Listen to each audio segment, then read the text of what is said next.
I think it's hugely important because fundamentally a strategic plan is a spatial investment framework. It's not just, and I think it's a really important thing to educate people without a planning background. It's not just a bigger local plan doing things and duplicating layers.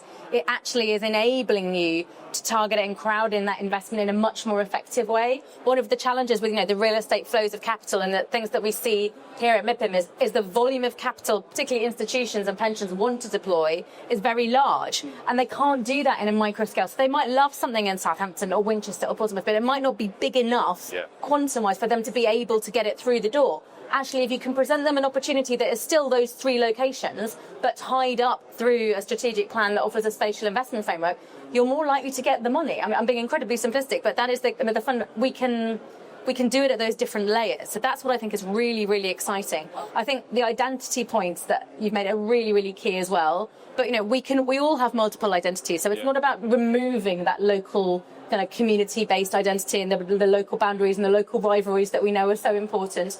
But actually, I think it's so important. As someone who lives in Bristol and I kind of grew up in Somerset, I find it massively frustrating that our West of England combined authority is, mired in an election and not really kind of getting in there and competing for the investment that it should be. And I'd like to think that, once we get past the election in May, we can start capitalising on the spatial investment framework opportunities that are there through strategic planning. Because however great Bristol is as a city, there's so much more it could be doing if it was able to operate at a strategic regional level as well, more effectively. And I think that is coming. The guys are trying to do that. So yeah, I think for this region in particular, there's so much great work that's already been done. So you guys are incredibly well positioned to really leapfrog onto this quickly.